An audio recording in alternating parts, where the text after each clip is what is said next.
अरे यार, इतना एडवेंचर तो मैंने अपनी पूरी जिंदगी में नहीं की जितना इन पिछले कुछ घंटों में हो गया। वाकई यार, बहुत हो गई हाइकिंग साइकिंग।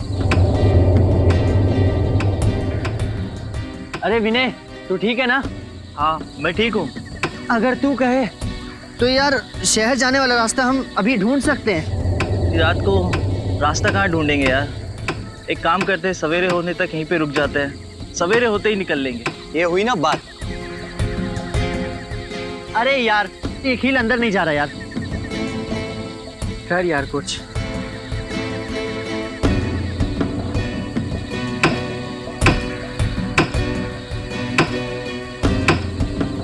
मुझे लगता है नीचे पत्थर दबा हुआ है, पहले उससे निकाल लेते।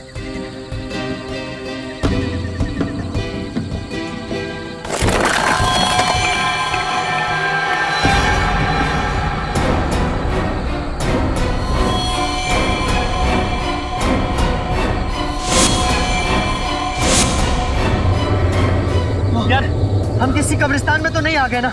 बस यार, अब मैं एक पल भी यहाँ नहीं रुक सकता। चलो अपना अपना सामान बांधते, आओ।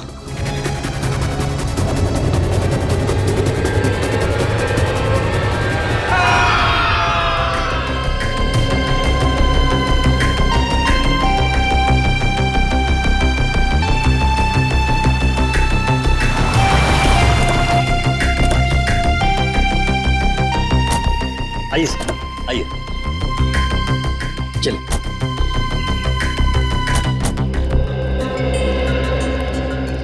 वाओ, आज मेरी जिंदगी का सबसे बड़ा दिन है।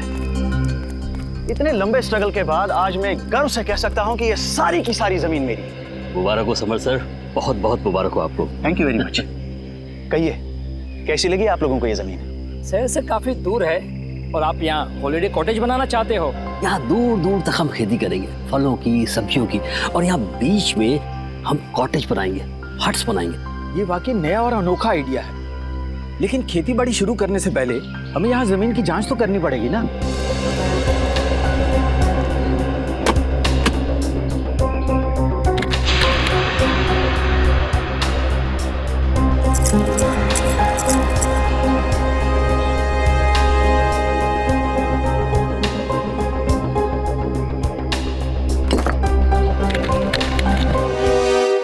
तो जसवीर, तुमने अपने 3 दोस्तों को कल शाम को यहाँ पे छोड़ा था और उसके बाद से उनका पता नहीं चल रहा है। हाँ सर, उन्होंने कहा था कि सुबह 6 बजे तक वो आ जाएंगे सर। मुझे काफ़ी फिक्र हो रही है सर। वो लोग जब बहुत ज़्यादा लेट हो गए तो मैंने प्रिंसिपल साहब को इन्फॉर्म किया सर। सर, मैंने सुना है ये बहुत ही खतरनाक इलाका है। यहाँ लोग अक्सर गुम हो जाते हैं और लूटपाट भी बहुत होती है। सर मैडम बिल्कुल सही कह रही है, इसलिए मैं ये 2 गाइड्स मार्को और दीपिका को आपके साथ भेज रहा हूँ ताकि वो उन्हें ढूंढने में ये आपकी मदद करें। मार्को और दीपिका, आप लोग तो इस इलाके से अच्छी तरीके से परिचित होंगे ना? जी हाँ, हम दोनों इस इलाके को बहुत अच्छी तरह से जानते हैं। That's great. चलिए फिर देखते हैं।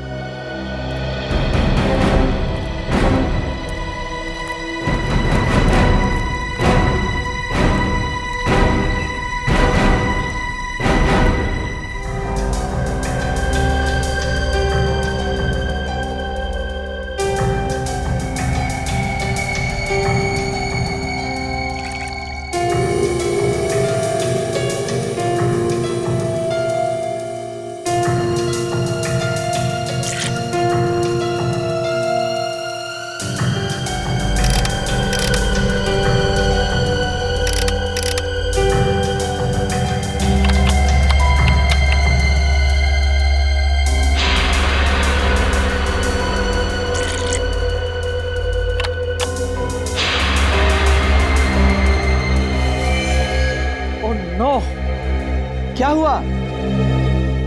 मिट्टी बंजर है क्या? नहीं, ऐसी तो कोई बात नहीं है। तो फिर ये देखो, मिट्टी में से क्या मिला है। ओह माय गॉड, अब हम क्या करेंगे? करना क्या है, सीआईडी में डॉक्टर सालुंके को फोन करते हैं।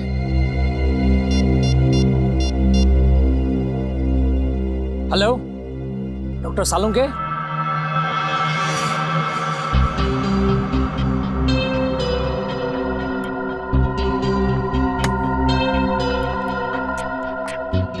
डॉक्टर?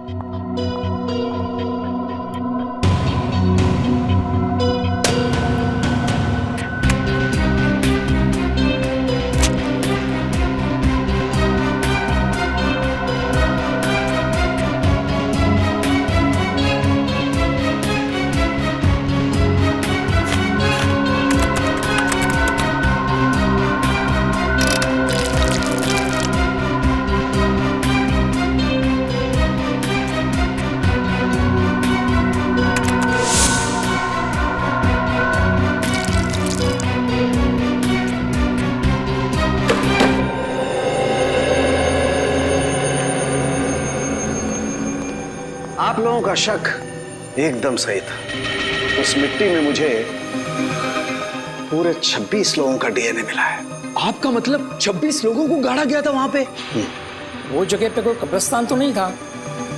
वही तो, इसीलिए तो ये मामला और भी ज्यादा गंभीर हो जाता है। कौन थे ये लोग?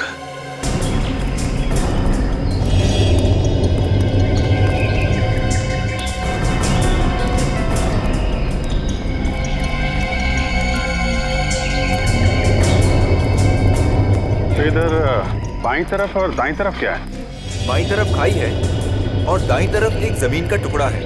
अगर किसी को हैकिंग करनी होती है तो वो सीधा इसी रास्ते से ऊपर जाता है। इधर? Yes sir.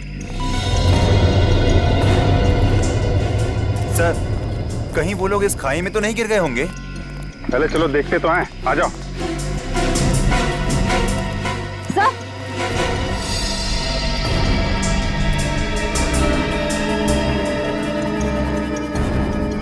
Sir ice cream. हाँ सर, वो लोग आइस बॉक्स में आइसक्रीम और जूस भी लेकर आए थे सर। मतलब यहीं कहीं खाना वाना खाया इन लोगों ने। ठीक है, ये आइसक्रीम का कप, प्लेट, मतलब यहाँ पे बैठ के उन लोगों ने खाना खाया है। यहीं कहीं आसपास टेंट वेंट लगा के आराम भी किया होगा। यहाँ आसपास कोई ऐसी जगह है जहाँ पे टेंट लगाया जा सके? यस सर, उस तरफ। चलो देखते हैं। अच्छा किया जो आप लोगों ने डॉक्टर सालुंके को तुरंत फोन कर लिया, वरना किसी को पता भी नहीं चलता कि यहाँ पर 26 लोगों की लाशें दबी हुई हैं। सर, ये लाशें किसकी हो सकती और यहाँ पे कैसे है? ये तो इस जमीन का मालिक समर्थ ही हमको बता सकता है।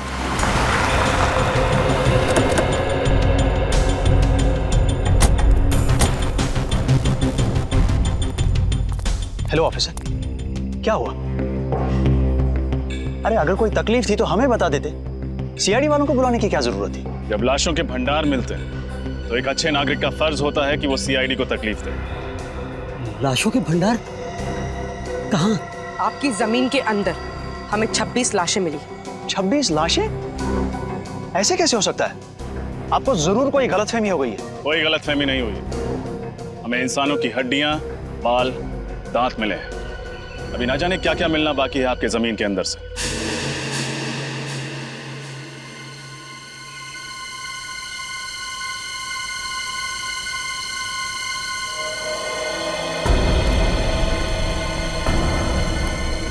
भैया यहाँ लेके आओ।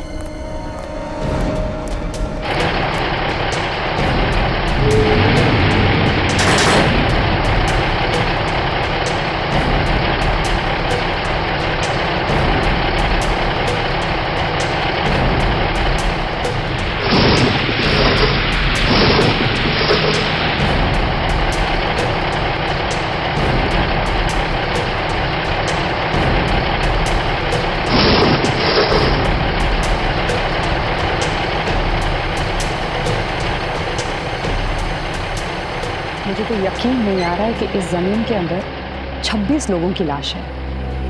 अगर कोई मुजरिम एक भी लाश को गाड़ता है तो वो पकड़ा जाता है, और यहाँ किसी ने 26 लाशें गाड़ी है। कोई भी जुर्म छुपता नहीं है डॉक्टर तारिका। इस अपराध से भी पर्दाफाश हो ही गया। उन मजदूरों को लेके जाओ, उनको बोलो उस तरफ खुदाई शुरू करें। आप लोग उस तरफ चलिए।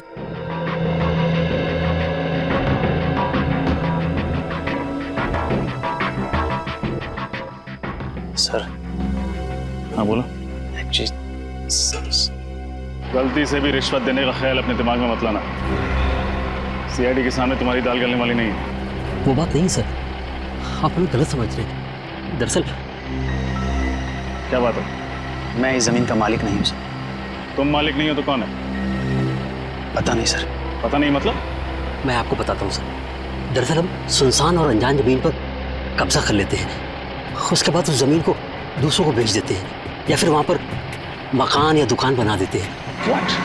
हाँ सर, हमें नहीं मालूम था सर इस ज़मीन पे कब्जा करने के बाद हमें मुनाफा के बदले जेल की सलाखें मिलेंगी सर। सर हमें बचा लीजिए सर। मुजरिम अक्सर पकड़े जाने के बाद लेखक बन जाते, दिलचस्प कहानियाँ सुनाने लगते हैं। तुम्हारी भी अच्छी है। नहीं सर, ये कहानी नहीं है, ये सच्चाई है सर। आप ये जमीन के पेपर देख लीजिए सर।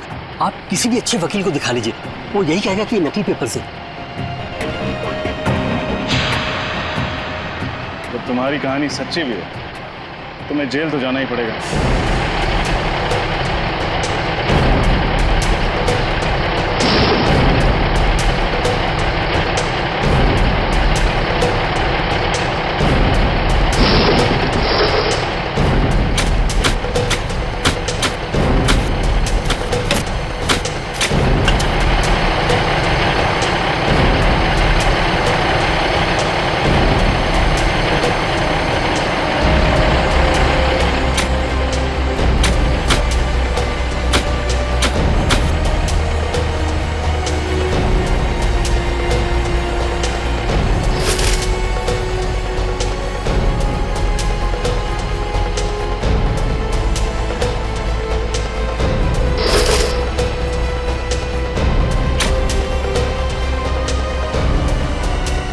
मैडम ये देखिए मैडम।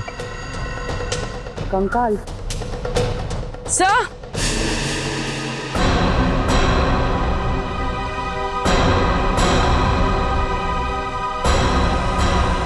उधर कुछ है? सर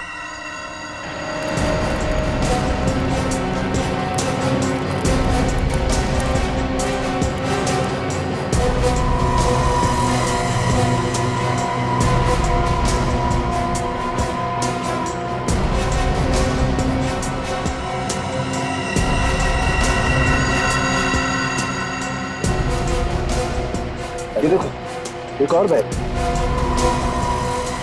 सर शायद ये लोग यात्री होंगे, लगता है इनके सामान में कोई आईडी वगैरह हो। बिल्कुल चेक करते हैं।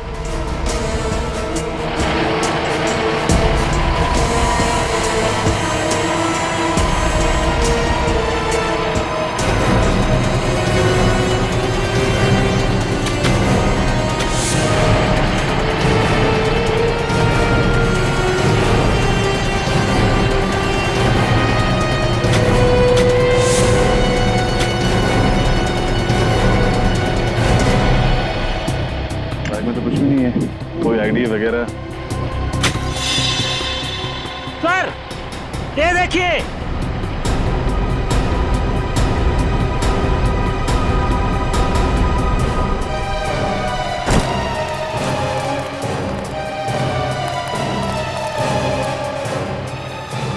सर ये देखिए नीम का पत्थर।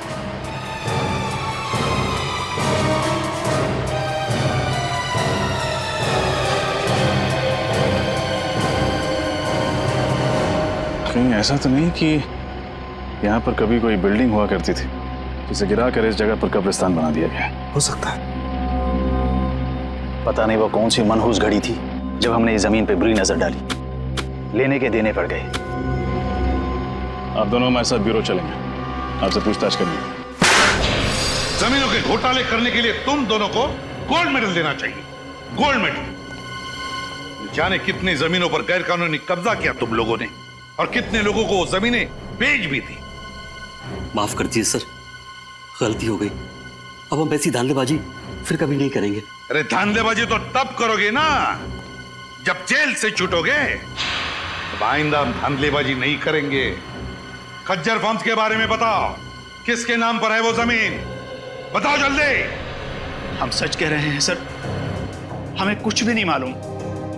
हम तो ऐसे ही जमीनों पे कब्जा कर लेते हैं जो लावारिस होती है। फिर भी कब्जा करने के पहले तुमने रजिस्ट्री ऑफिस से पता किया ही होगा ना कि ये जमीन किसके नाम पे? किया था, और रजिस्ट्री ऑफिस में कुछ महीने पहले आग लग गई थी। जिसकी वजह से इस जमीन के सारे डॉक्यूमेंट चल गए थे। हाँ सर, और जब हमें पता चला कि इस जमीन के आगे पीछे और कोई नहीं है, यहां तक कि इसके पेपर्स भी नहीं है, तो हमने तुरंत इसके ऊपर हक जमा लिया। सर, ये रही रजिस्ट्रेशन ऑफिस में लगी हुई आग की रिपोर्ट। आग लगी थी 6 जून 2003 और आग की वजह पेट्रोल। मतलब सर वो आग जानबूझकर लगाई गई थी जमीन का इतिहास मिटाने के लिए? हाँ पूर्वी, जानबूझकर लगाई गई थी, क्योंकि खूनी जानता था कि एक न एक दिन वो सारे कंकाल जमीन के नीचे से ऊपर आएंगे। इसलिए अपने आप को बचाने के लिए उसने ये रास्ता ढूंढा था। ये पता लगाना चाहिए कि उस नींव के ऊपर वो जो कंक्रीट का कंस्ट्रक्शन मिला है ना, वो ढांचा, उस पर पहले क्या बना हुआ था।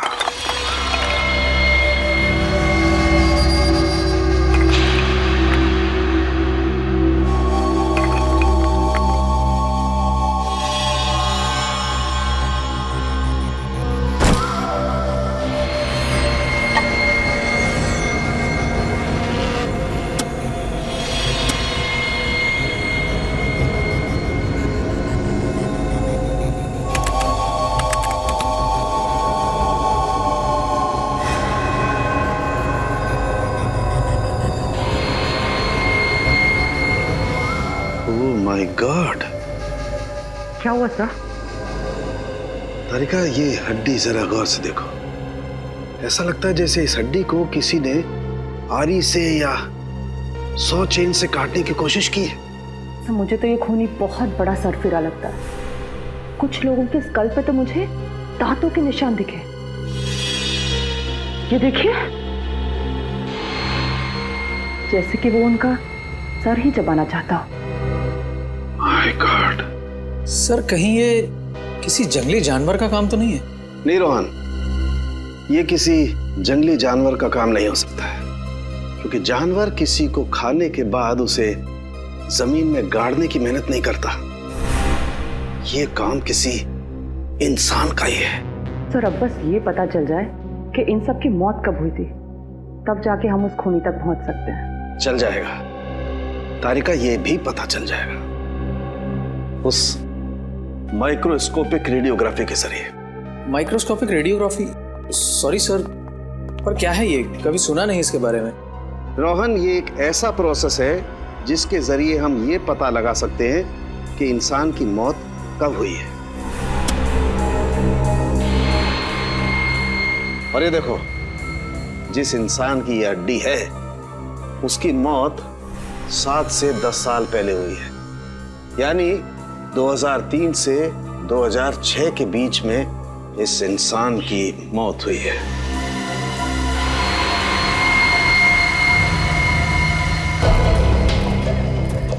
और कितनी दूर चलना पड़ेगा अभी?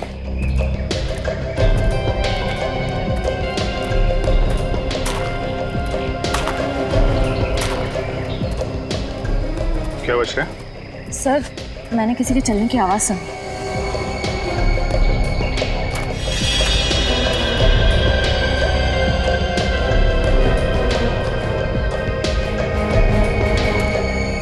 यहाँ तो कोई नहीं दिख रहा। सर, शायद मेरा वहम होगा। इतना सारा खून। ये जितने भी कंकाल हैं, इनमें से कुछ लोग विदेशी हैं, जैसे एशियन, कॉकेशियन, अफ्रीकन वगैरह वगैरह। पर सर, ये सब कैसे पता चलता है? पूर्वी, इंसान की खोपड़ी सब कुछ बता देती है। उसके सर की बनावट, उसकी जबड़े की हड्डी, उसकी नाक की हड्डी की स्थिति, इस सब से उसके रूट्स के बारे में पता चल जाता है। खूनी तक पहुंचने के लिए हमारा ये जानना बहुत जरूरी है कि ये सब कौन है, इनकी पहचान क्या है। आरव का तो अभी तक पता नहीं चल पाया, लेकिन ये दोनों जरूर स्पोर्ट्समैन रहे हों, रनर या कोई एथलीट। अच्छा, इनके पैरों की हड्डियों की बनावट हम आम लोगों से अलग है क्या सर? हाँ, इनके पैरों की हड्डियां आम लोगों के पैरों की हड्डियों से ज्यादा मजबूत है, जैसी एक एथलीट की होती है। सर? हाँ।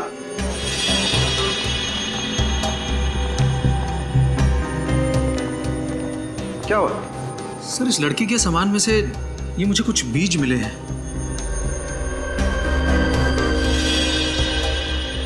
ये किस तरीके के बीज है? नागा जोलकिया नाम का मसाला है। ये दुनिया का सबसे तीखा मसाला है और ये इतना तीखा मसाला है कि नॉर्मल नमक या मिर्च की तरह नहीं खाया जाता। तकरीबन हजारों लाल मिर्च की ताकत इस थोड़े से मसाले में है। नागा जोलकिया, कोई ये मसाला इस तरीके से अपने सामान में लेकर क्यों घूमेगा? कहीं ये लड़की कोई रिसर्च वगैरह तो नहीं कर रही थी? खून का सैंपल ले लो श्रेया, बच्चों के माँ बाप के डीएनए के साथ मैच करके देख लेंगे।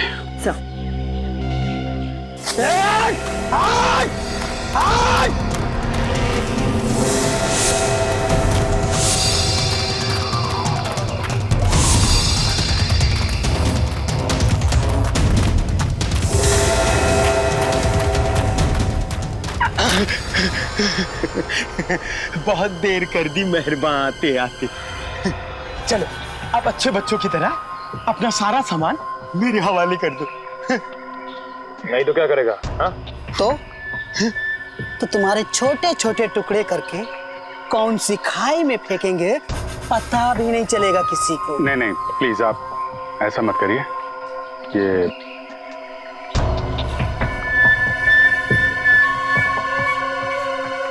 सीढ़ी सीढ़ी और सामान चाहिए आप लोगों को?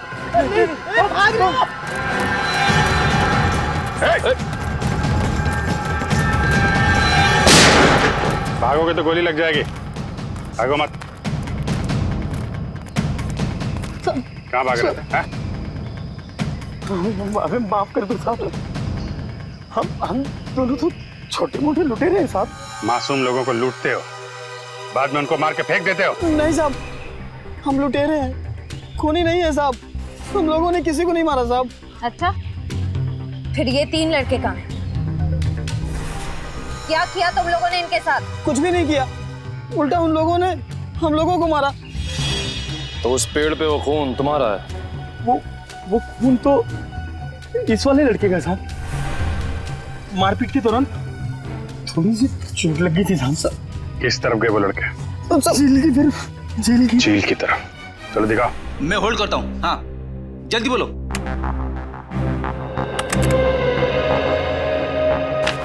जी हाँ, मैं 2003 की बात करी, आज से 10 साल पहले की।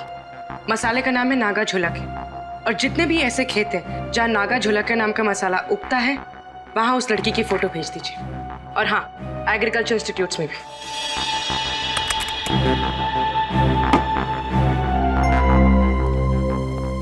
सर, हमें जिन लोगों के कंकाल मिले हैं उनके गायब होने की रिपोर्ट अभी तक नहीं मिली है और इनमें से कुछ लोग विदेशी भी हैं। पता नहीं उनके घर वालों ने उनके गायब होने की रिपोर्ट कहां पे लिखवाई है। हो सकता है ना फ्रेडी कि उनके घर वालों को पता ही नहीं था कि जब ये हादसा हुआ तब ये लोग इंडिया में ही थे। लेकिन एक खज्जर फार्म से ही पता चलेगा कि ये सारा चक्कर क्या है। सर एक बात बड़ी अजीब है, खज्जर फार्म के आसपास दूर दूर तक कोई भी जंगली जानवर नहीं है, तो लोगों को मार कौन सकता है उनके मांस के लिए? सर कहीं कोई आत्मा नरबक्षी तो नहीं है? वो चाहे कोई भी हो, फिर चाहे फ्रेडी, वो तुम्हारी आत्मा ही क्यों ना हो, अब नहीं बचेगा ये हमारे हाथों से। ये रही झील।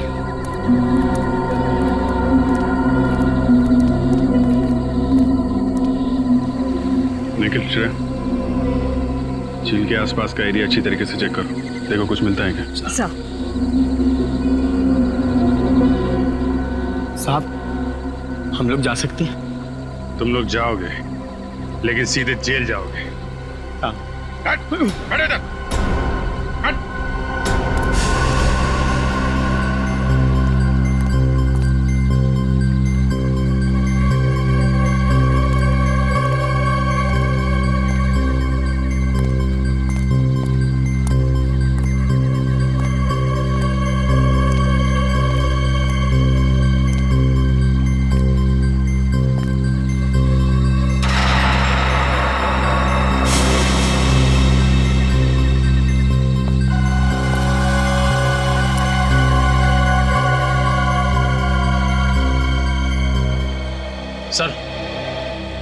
सर ये टॉल मिला है सर, इस पे खून लगा हुआ है।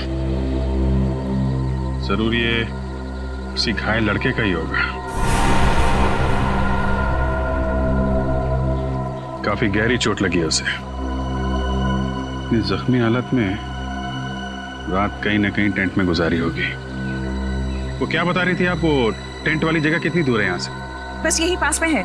चलिए दिखाइए जरा। चल चल।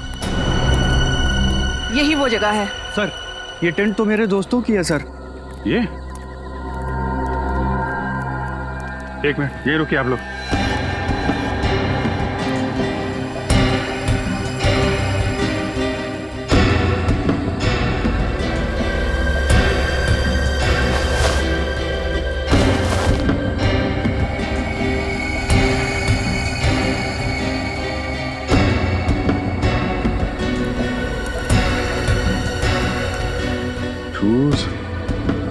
टूटे हुए टेंट, बिखरा हुआ सामान, क्या हुआ क्या यहाँ पे?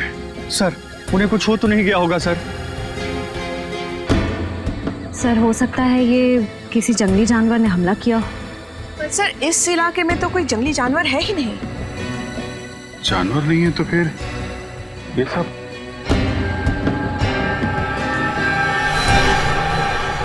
ये क्या?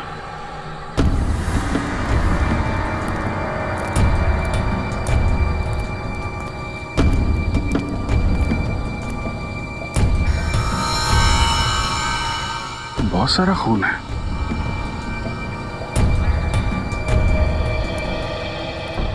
अगर इसमें तुम लोगों का जरा भी हाथ हुआ ना तो तुम लोगों का वो अंजाम होगा कि तुम लोग सोच भी नहीं सकते। श्रेया, सबको जेल में डाल दो, ले जाओ। चलो चल।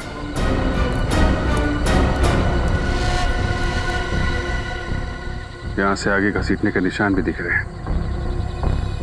देखते हैं ये निशान कहां लेके जाते हैं।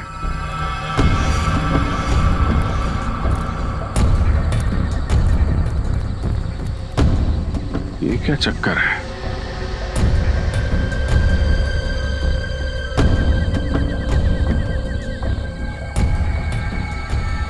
एक मिनट आप लोग यहीं पे रुकिए।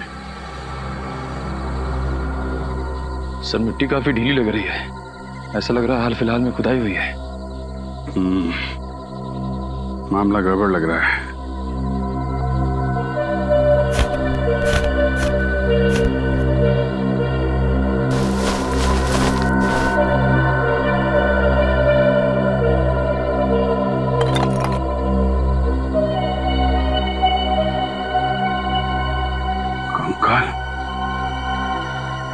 निखिल, कुछ खोदने का इंतजाम करो।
ये क्या चक्कर है?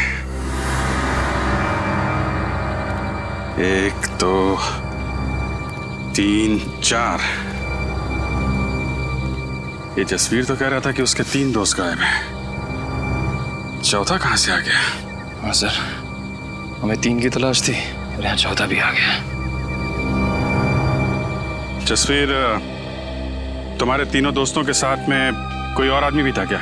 नहीं सर। सर, ये कंकाल क्या मेरे दोस्तों के हैं सर? बहुत जल्द पता चल जाएगा।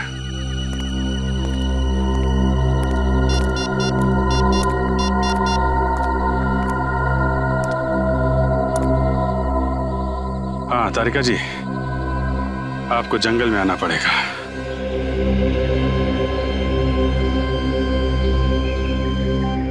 अभिजीत, इन सभी की मौत को ज्यादा दिन नहीं हुए, लेकिन ये वाला कंकाल बाकी 3 कंकालों से कुछ अलग कहानी बता रहा है। ये बात तो है डॉक्टर तारिका, ये कंकाल इन तीनों कंकाल से अलग तो है। इन सब की जो खोपड़ियों का साइज है वो लगभग आम इंसान जैसा है, लेकिन इसकी खोपड़ी का साइज इतना बड़ा। ये एक आम इंसान की तरह नहीं लग रहा है। डॉक्टर तारिका, इनकी मौत कैसे हुई होगी? श्रेया,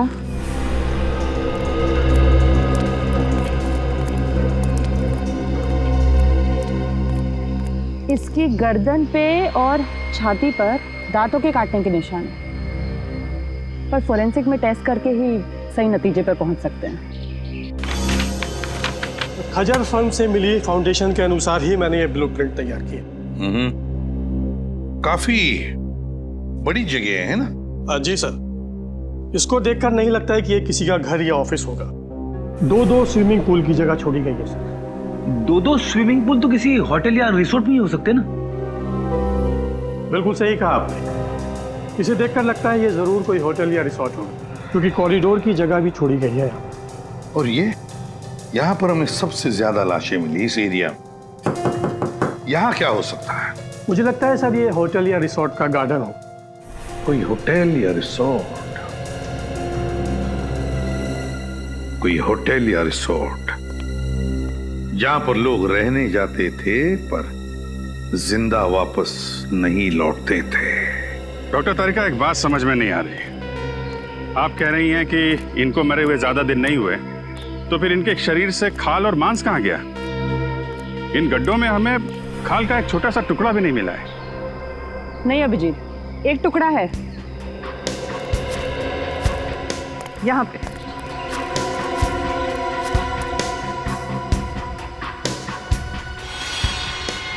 ये देखो, मांस का टुकड़ा है। जी हाँ सर, मैं पहचानता हूँ इन्हें। ये दलजीत है और ये मयंक, दोनों नेशनल लेवल के रनर्स थे। दोनों नेशनल लेवल के रनर्स? पर हुआ क्या, गायब कैसे हो गए ये? सर 10 साल पहले अप्रैल 2003 में मुंबई में एक इंटरसिटी टूर्नामेंट हुआ था। ये दोनों उसी में भाग लेने आए थे। टूर्नामेंट खत्म होने के बाद हम लोग तो उज्जैन वापस चले गए, लेकिन ये दोनों माथेरान घूमने जाना चाहते थे। फिर? सर इन लोगों ने रिक्वेस्ट की थी कि ये 2-3 दिन में वापस आ जाएंगे, लेकिन इनकी कोई खबर नहीं आई। इस लड़की को तो आप जानते ही हैं ना? हाँ सर, ये रिया है। ये पंचगनी गई थी हाइब्रिड प्लांट के रिसर्च के लिए। मुंबई रुकने का इसका कोई प्लान नहीं था, पर शायद उस रात काफी हाईवे पर जाम था, इसलिए मजबूरी में यहाँ इसे रुकना पड़ा। खज्जर फार्म में? जी। पूर्वी ये तीनों के तीनों, ये 2 लड़के और ये लड़की मुंबई शहर के नहीं थे, बाहर के थे, बाहर के। और सर ये तीनों खज्जर फार्म में रुके थे। वही तो, तीनों खज्जर फार्म में रुके। इस मांस का रंग बिल्कुल सफेद हो गया है। डॉक्टर तारिका, ऐसा सफेद तो केमिकल की वजह से होता है ना? हाँ, खूनी ने इन चारों की खाल निकालने के लिए जरूर कोई सॉल्यूशन या फिर केमिकल का इस्तेमाल किया है। सर हमें यहाँ आसपास से किसी भी केमिकल के ट्रेसेस या लैब वगैरह कुछ नहीं मिला है। इसका मतलब इन चारों को मारा कहीं और गया है और बाद में इन्हें यहाँ पे लाके गाड़ दिया गया।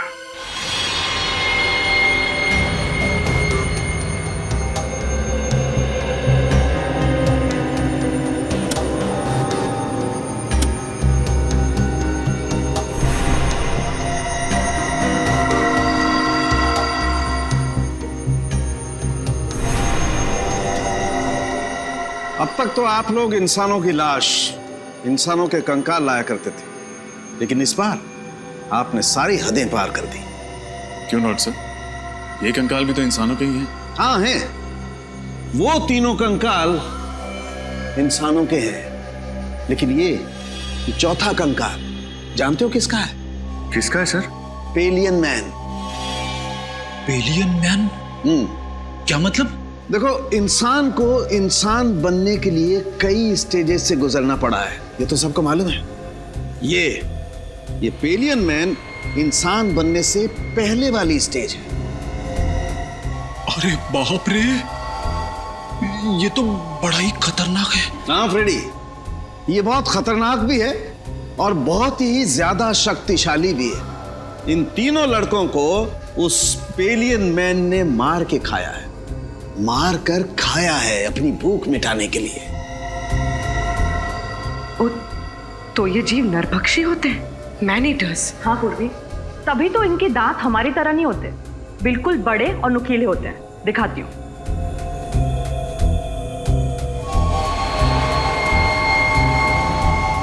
ये देखो, और इस तरह से घुसते हैं।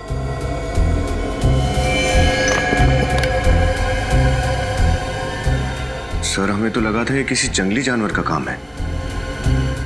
ऐसा भी कोई जीव हो सकता है, ये तो हमने सोचा ही नहीं था। लेकिन विनीत, अगर इन 3 लड़कों को इस जीव ने मारा है, तो फिर इस जीव को किसने मारा? क्योंकि इसकी खाल भी बिल्कुल उसी तरह निकाली गई जिस तरह इन 3 लड़कों की निकाली गई थी। मुझे लगता है इस पेलियन मैन को कोई और कंट्रोल करता है। आप शायद सही कह रहे हैं सोलंकी साहब, क्योंकि अगर इसे कोई और कंट्रोल नहीं कर रहा होता तो ये अब तक शहर में घुसकर तबाही मचा चुका होता। कोई तो है जो इसे इसकी खुराक देता है। उस एरिया के सारे रिसोर्ट्स में जाके चेक करना होगा।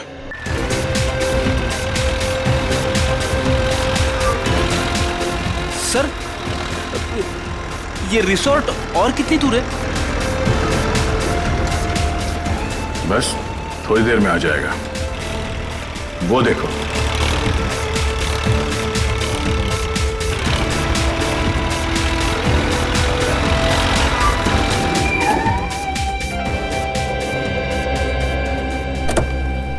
इस इलाके में ये वो दो रिसोर्ट है जिनके नक्शे ठीक उस रिसोर्ट की तरह है जो 2003 में नष्ट किए गए थे। अब सर, उन तीनों लड़कों का और उस आदि मानव का कंकाल भी तो हमें आसपास के एरिया में से मिला था ना। फिर रिसोर्ट में जाने से खतरा हुआ तो? बड़ी खतरा है, इसीलिए तो जाना है। ये देखो, दोनों रिसोर्ट्स में खुफिया रास्ते हैं। एक रास्ता ये तहखाने की तरफ जाता है और ये दूसरा रास्ता रिसोर्ट से बाहर निकलता है। ये जो कोई भी जीव है जिसने इतना आतंक मचा रखा है, उसे इस रिसोर्ट के किसी खुफिया कोने में पाल पोस के बड़ा किया गया होगा। हाँ सर, कोई तो है जो अपने फायदे के लिए इस जीव का गलत इस्तेमाल कर रहा है और खून की नदियां बहा रहा है। एग्जैक्टली। वो जो कोई भी है, आज की रात उसकी जिंदगी की आखिरी रात होगी। काम करते हैं, मैं और सचिन ये सामने वाले रिसोर्ट में जाते हैं। फिर तुम और निखिल यहाँ इस रिसोर्ट में जाओ। सर, मैं आपके साथ आता हूँ। नहीं, निखिल की रक्षा के लिए तुम्हें इसके साथ जाना पड़ेगा। चलें सर? चलो, डरना नहीं, मैं हूं ना।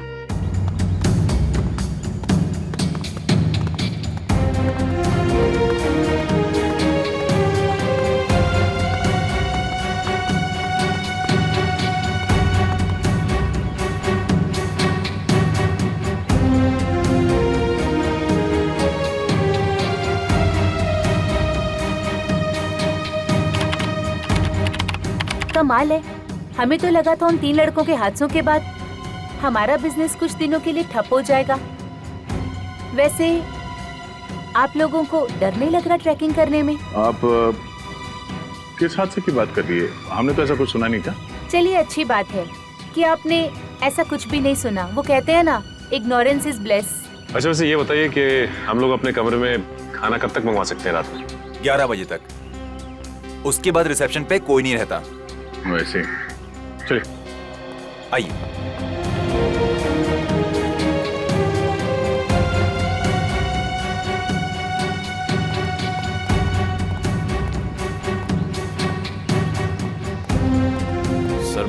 इनके तौर तरीके यहाँ कुछ ठीक नहीं लग रहे। तू फिक्र मत कर निखिल, दया सर ने भेजा है मुझे तेरी रक्षा करने के लिए। मैं तेरी मूंछ का एक बाल भी बाका नहीं होने दूंगा। लेकिन सर मेरी तो मूंछ ही नहीं है। तू उगानी चाहिए थी ना। अब ये भी मुझे समझाना पड़ेगा तुझे। अरे 11:30 चलो।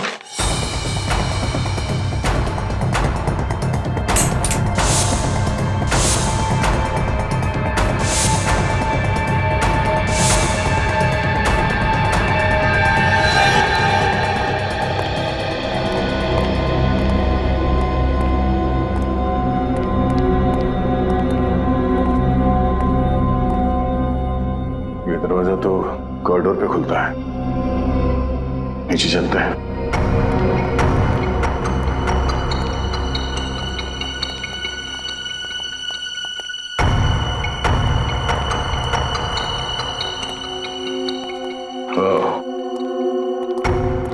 लगता है ये खुफिया रास्ता है। हाँ सर, तहखाने में तो कुछ मिला नहीं था। हो सकता है यही दरवाजा हमें मुजरिम तक पहुंचा दे।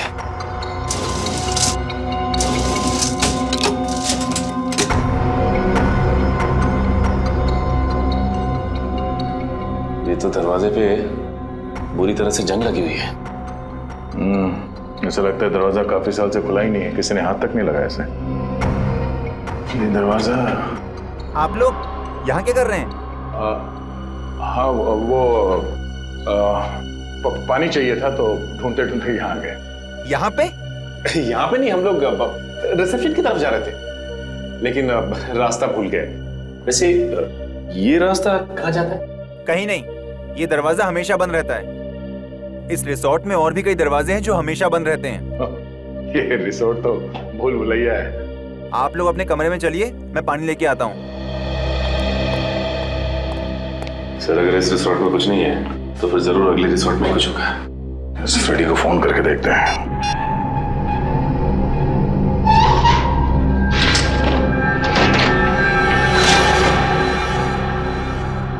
अरे बाप रे, कितना अंधेरा है यहाँ पे। ना तो कोई बल्ब है और ना ही ट्यूबलाइट। लगता है फ्रेडी का मोबाइल नेटवर्क एरिया में नहीं है, लग नहीं रहा। सर एक मिनट, मैं निखिल का ट्राई करता हूँ। ये यहाँ पे दरवाजा है। नहीं लग रहा सर। एक काम करते हैं, वहीं चल के देखते हैं।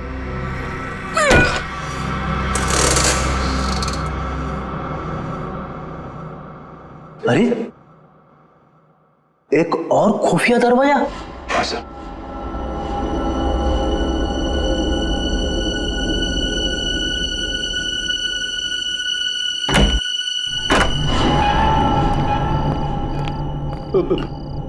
मैंने सुना है अक्सर ऐसी बंद अंधेरी जगह पे आत्माएं होती है।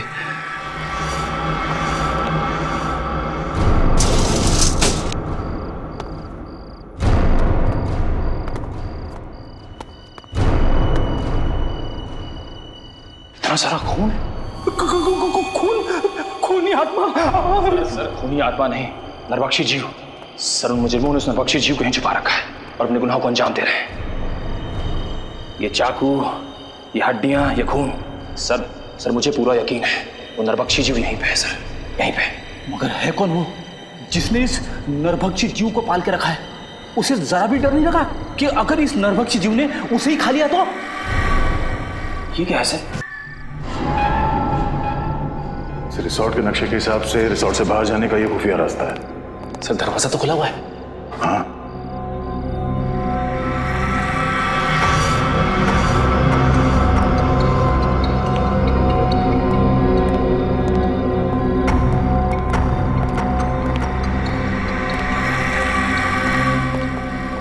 दो पलंग? हाँ, दोनों पलंग पे चेन है उस नरभक्षी जीव को बांधने के लिए। एक जीव दो पलंग, अब ये नया क्या चक्कर है? ये कैसी आवाज है? किसी जानवर की आवाज लग रही है। सर दो पलंग, कहीं ऐसा तो नहीं यहाँ पे दो नरभक्षी जीव है? निखिल यहाँ से खिसक लेते हैं, आगे का इन्वेस्टिगेशन दया सर के साथ ही करेंगे। सर कुछ नहीं होगा आपको, मैं हूं ना। कौन है?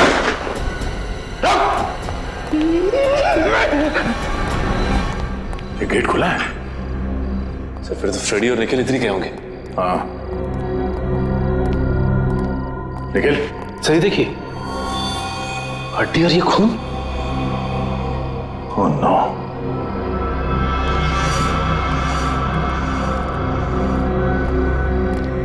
ये क्या?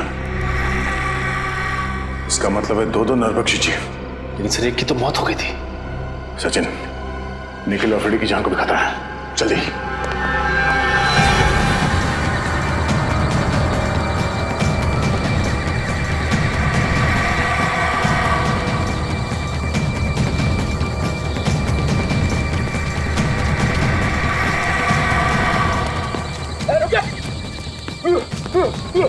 भागना मत, वरना गोली चला दूंगा।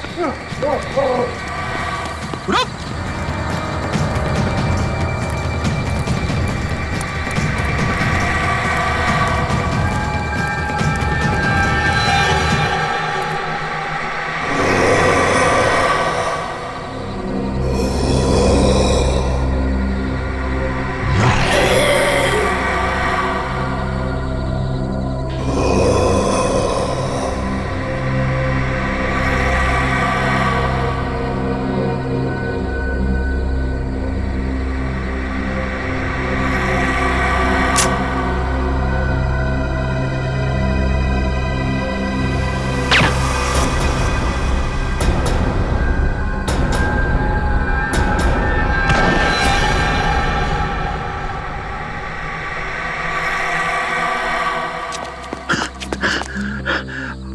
अरे वाह सर, आपने इसे मार दिया। नहीं फ्रेडी, सिर्फ डांट से बेहोश किया इसे।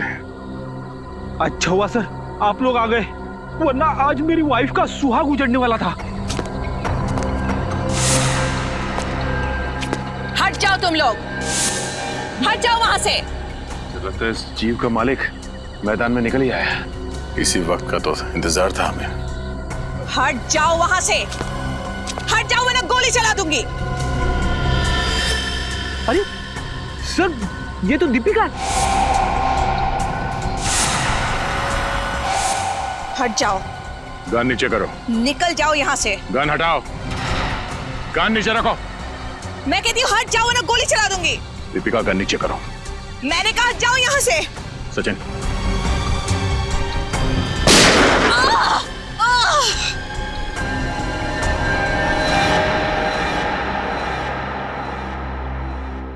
मेरे पिताजी एक एंथ्रोपोलॉजिस्ट थे, मानव वैज्ञानी।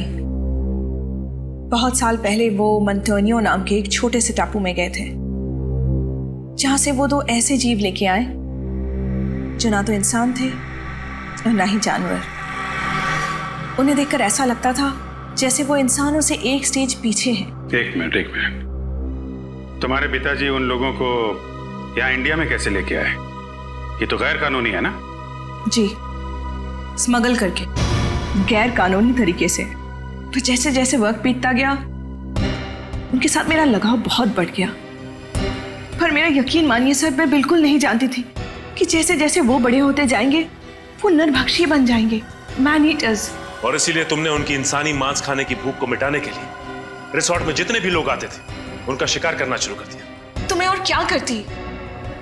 मुझे डर था कि कहीं एक दिन उन्हें अपना खुराक ना मिले तो शायद वो मुझे ही अपना शिकार बना लेंगे। अगर इतना ही लगाव था तुम्हें इन दोनों से, तो तुमने एक जीव को मार क्यों दिया? क्योंकि वो मेरे कैद से भाग गया था और उसने उन तीनों लड़कों को मार दिया। और जब इस तरह के जीव अपने मालिक का आदर और सम्मान नहीं करते हैं, तो उन्हें मार ही देना चाहिए। सर, क्या मैं एक आखिरी बार उससे मिल सकती हूँ? प्लीज। वो कहाँ है? कैसा है वो? उसे हमने एंथ्रोपोलॉजी डिपार्टमेंट भेज दिया है। वो लोग तय करेंगे उसके साथ क्या करना है। लेकिन तुमने बहुत बड़ा गुनाह किया है। न जाने कितने मासूम लोगों की जान गई है तुम्हारी वजह से। तुम्हारे साथ क्या करना है ये अदालत तय करेगी, असाइलम या जेल।